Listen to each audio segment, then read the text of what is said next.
Well, there was no role for our deep state. It was. This is something that the Prime Minister has been working on for a long time and has been worked on for hundreds of years, frankly. I've been reading about it. But I will leave Bangladesh to the Prime Minister.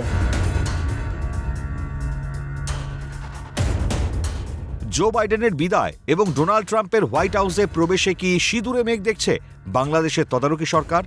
20 January Donald ট্রাম্পের শপথ গ্রহণের পর থেকে বাংলাদেশে সক্রিয়তা বেড়েছে আওয়ামী লীগের সভ্য সমর্থকদের।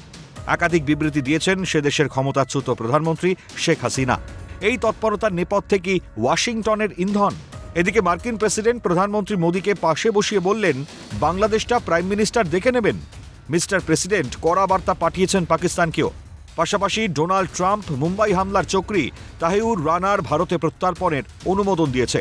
প্রধানমন্ত্রী মোদীর মার্কিন সফরের জোড়া ফলায় কি বিদ্ধ ঢাকা ইসলামাবাদ? তাই কি এখন ট্রাম্প ঘনিষ্ঠ উদ্যোগপতি ইলন মাস্কের সঙ্গে বৈঠকের উদ্যোগ ইউনূসের? একাধিক প্রশ্ন ঘুরছে আন্তর্জাতিক সম্পর্ক বিশেষজ্ঞদের মনে। বাংলাদেশ নিয়ে আমেরিকা চিন্তিত নয়, এরকম কোন স্টেটমেন্ট উনি করেন। অর্থাৎ আমেরিকা সেখানে আমেরিকা হয়েই অর্থাৎ ভারত সেখানে কাজ করবে, এটাও বলেছেন। আর এটাও বলেছেন বহু বছর ধরেই ভারত জানে আমি বাংলাদেশে কি করছি, অর্থাৎ সেখানে যে সংখ্যাগুরু মৌলবাদ দীর্ঘদিন ধরে 1901 থেকেই আমরা দেখতে পাচ্ছি বাংলাদেশে সেন্সাস বলছে যে হিন্দুদের উপর আক্রমণ হচ্ছে, হিন্দুদের সংখ্যা কমছে। এবং এটা ট্রাম্প পরিচিত, যেটা দীর্ঘদিনের সমস্যা, সেটা নিয়ে তো এটা বললেন না মোদী কি করেন দেখবো, মোদীর কাছে প্রস্তাব আসলে আমরা তো এসব কিছু বলেন, মোদী যা করে আমি হ্যাঁ আমরা সেটাতে সঙ্গে আছি, এরকমই এই বার্তাটা আছে। এখন দেখা যাক আমাদের প্রধানমন্ত্রী বা ভারতবর্ষের তরফ থেকে কি ধরনের বাংলাদেশ সংক্রান্ত অ্যাকশন আসে। এই সময় যেটা কালকে আমাদের মাননীয় প্রধানমন্ত্রী বললেন যে যুদ্ধটা কোনো সমাধান নয়, যুদ্ধটা সমাধান নয়, শান্তির পক্ষে আমরা, এটা ট্রাম্পও এখন বলছেন যুদ্ধটা সমাধান নয়। কিন্তু এইখানে দেখতে হবে উনি শান্তির বার্তা কাদের দেবেন? সমন্বয়কদের দেবেন যারা আইএসআই দ্বারা ট্রেন্ড, কি হিজবুত তাহরিকে দেবেন, আল বাদরকে দেবেন, আল কায়দাকে দেবেন, যারা সবাই সক্রিয় বাংলাদেশে, তার সঙ্গে বিএনপি কে দেবেন।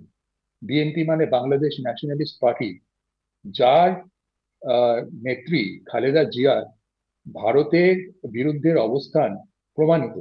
এবং এটা শুধু আমার কথা নয়, আমার কথাটা ভ্যালিডেশন পেয়েছে। ইনফ্যাক্ট আগের দিন আপনাদের বলেছিলাম, যিনি শ্রীমতী বীণা সিকরি ভারতের রাষ্ট্রদূত ছিলেন 2003 থেকে 2006 অব্দি বাংলাদেশে ঢাকাতে, তিনি নিজে বলেছেন একটি সর্বভারতীয় সংবাদ মাধ্যমে যে 2003 থেকে 2006 অব্দি ভারতের প্রতিটি প্রান্তে, প্রতিটি কোনায় যত সন্ত্রাসবাদী আক্রমণ ঘটেছে পাক সন্ত্রাসবাদী দ্বারা, সেই সমস্ত পাক সন্ত্রাসবাদী অনুপ্রবেশ ঘটেছে বাংলাদেশ থেকে 2003 থেকে 2006, যে সময় বাংলাদেশে যখন নৈরাজ্য, সনাতনীদের ওপর হামলা, সংখ্যালঘু হিন্দুদের ওপর নির্যাতন, তখন একমাত্র ডোনাল্ড ট্রাম্প বিরোধিতার সুর চড়িয়েছিলেন, কড়া বার্তা দিয়েছিলেন বাংলাদেশে সক্রিয় থাকা মৌলবাদীদের।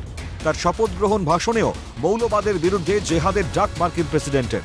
সেই ডোনাল্ড ট্রাম্পের ঘোষিত বন্ধু নরেন্দ্র মোদীর সঙ্গে করমর্দনের দৃশ্যে কি কাঁপছে বাংলাদেশে সক্রিয় থাকা মৌলবাদ, ভারত বিরোধী শক্তি? তাদের শান্তির পথে এনে বাংলাদেশ জুড়ে চলা নৈরাজ্যের কি অবসান সম্ভব? প্রশ্ন তুলছেন প্রতিরক্ষা বিশেষজ্ঞরা। বিএনপির যে যুগ্ম মহাসচিব রুহুল কবির রিজভির ফেসবুক পোস্টগুলো আপনারা পড়ুন। তিনি কি বলেছেন আপনারা দেখুন। তিনি বলছেন যে ইউনিস দখলদারদের কথা আমি বলবো, উনি ইউনিস গভর্নমেন্ট বলেছেন, তাদেরকে কোনোভাবে অস্থির করার কেউ যেন চেষ্টা না করে। তাহলে বিএনপি এবং ইউনিস দখলদার এবং সন্ত্রাসবাদ এবং এই সমন্বয়, এদের মধ্যে যোগাযোগটা আতাতটা পরিষ্কার হয়ে গেল। Faizur Rahman second chief in command, তিনি দেখুন কিভাবে তিনি এবং আইএসআই মিলে প্রথমত ওয়াকারুজ্জামানকে কোণঠাসা করে দেওয়ার চেষ্টা করছে। ওয়াকারুজ্জামানের কোনো ক্ষমতা নেই। প্রথমত প্রত্যেকটা বাংলাদেশি সাধারণ মানুষকে আমি আবার বলছি, তাদের এগেনস্টে আমরা নই, কিন্তু আপনারা এটা বোঝার চেষ্টা করুন দলমত নির্বিশেষে, যে আজকে আপনার হাসিনা কিন্তু পালিয়ে আসেননি, তাকে পাঠানো হয়েছে। এখন অত কুল থাকলে আর চলবে না, একটু টাফ স্ট্যান্ড মনে করে, সবাই মনে করে যে সময় এসেছে।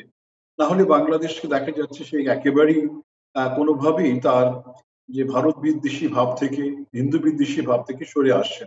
হিন্দুদের তারা মনে করছে ভারতীয় সিম্বল বুঝি, ভারতকে কিছু কিছু করে দেখাতে হবে যাতে করে বাংলাদেশের ভয়ের কারণ হতে পারে। এখন তো ভারতের ভয় পাবার কিছু নেই, কেননা আমেরিকার লাইসেন্স তো রয়েই গেছে। সমন্বয়ক, তদারকি সরকার, বিএনপি, মৌলবাদ, সেনাবাহিনীর একাংশ বাংলাদেশে হাত ধরাধরি করে ঘুরছে দাবি করছেন প্রতিরক্ষা বিশেষজ্ঞরা। এদের কাছে শান্তির বার্তা সোনার পাথর বাটি, হাসির খোরাক। তাই এখন অ্যাকশনের সময়, কিছু করে দেখাক দিল্লি, দাবি করছেন আন্তর্জাতিক সম্পর্ক বিশেষজ্ঞরা। আন্তর্জাতিক সম্পর্ক বিশেষজ্ঞদের দাবি, মোদির হাতে এখন বাংলাদেশের রশি। তাই কি থরহরিকম্প ঢাকা? ভারতের সঙ্গে সুসম্পর্ক স্থাপনে মরিয়া হয়ে উঠবেন মোহাম্মদ ইউনূস। ভারত এতকাল মনে করেছে যে যেভাবে মলদ্বীপ নিজে থেকেই গুটিয়ে গেছে, তারা যেখান থেকে আশ্বাস পাচ্ছে উন্নত জীবনে, সেখানে সেই আশ্বাসগুলো খুব একটা মেলেনি। মলদ্বীপ দেখেছেন চলে এসেছে।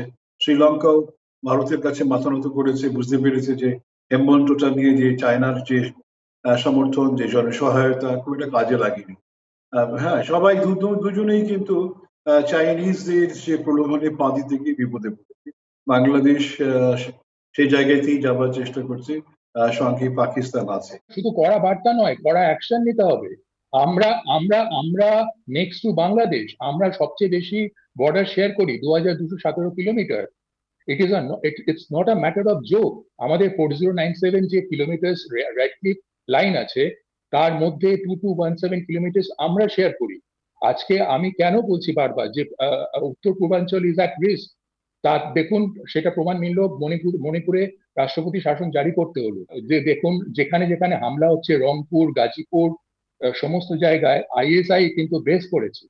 এবং এই সমন্বয়করা আজকে বাংলাদেশে এমন অবস্থা করেছেন যে মহিলারা সন্ধ্যের পরে বেরোতে পারেন না, তারা নিজেরা স্বীকার করছেন। এমনকি বিএনপির একজন নেত্রী, তিনি নিজে পর্যন্ত স্বীকার করেছেন তিনি বেরোতে পারেন না সন্ধ্যের পরে। সেই ভিডিও ক্লিপিং আপনাদেরকে আমি পাঠিয়েছি।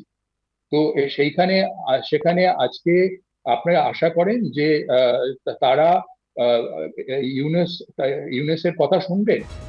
ক্যালকাটা নিউজ।